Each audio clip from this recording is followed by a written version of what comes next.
আমি সর্বসময় বলেছি আনোয়ার হোসেন মঞ্জু সাহেবের সাথে জীবনে আমি নির্বাচন করব না। আমি আমার সমাজে বিভিন্ন মানুষের সাথে আমি বলেছি। আমি ছিলাম জেলা পরিষদের চেয়ারম্যান, তিনিই সমর্থন করেছিলেন। এই মনিজুমদ্দার সাহেবরাই আমাকে জেলা পরিষদের চেয়ারম্যান বানিয়েছিলেন।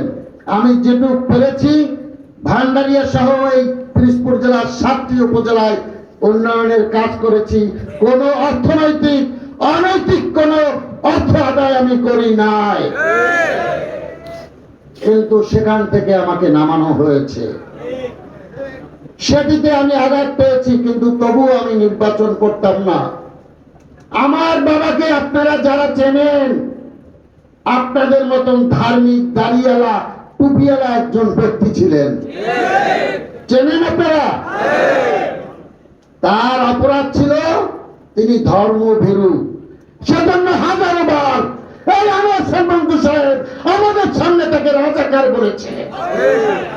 সেই প্রতিশোধ নেওয়ার জন্য আমার বাবা রাজাকার নয়, আমার বাবা ধর্মপ্রিয় মানুষ, মুসলমান মানুষ, নামাজি মানুষ।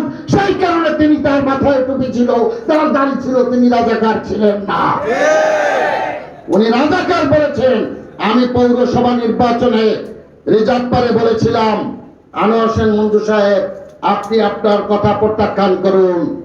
যদি ভান্ডারিয়ার মানুষ আমার বাবাকে রাজাকার বলে, আমি জীবনে রাজনীতি করব না। আর যদি সেটা না বলে, তাহলে আপনার সাথে আমি প্রতিদ্বন্দ্বিতা করব। এই বক্তব্য আমি পৌর নির্বাচনে এই রিজার্ভ দিয়েছিলাম। আপনারা যদি কেউ উপস্থিত থাকে আপনারা জানেন।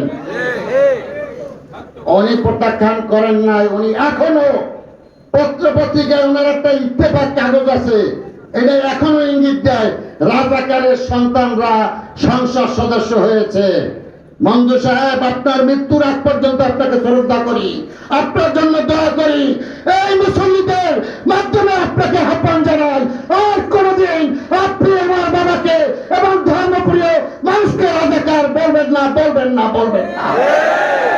সেই কারণে আপনি বলার কারণে আপনি এত উপকার মানুষের করেছেন, কিন্তু মানুষ কিন্তু প্রত্যাখ্যান করে আপনাকে ভান্ডারিয়া থেকে বিদায় জানিয়ে দিয়েছে।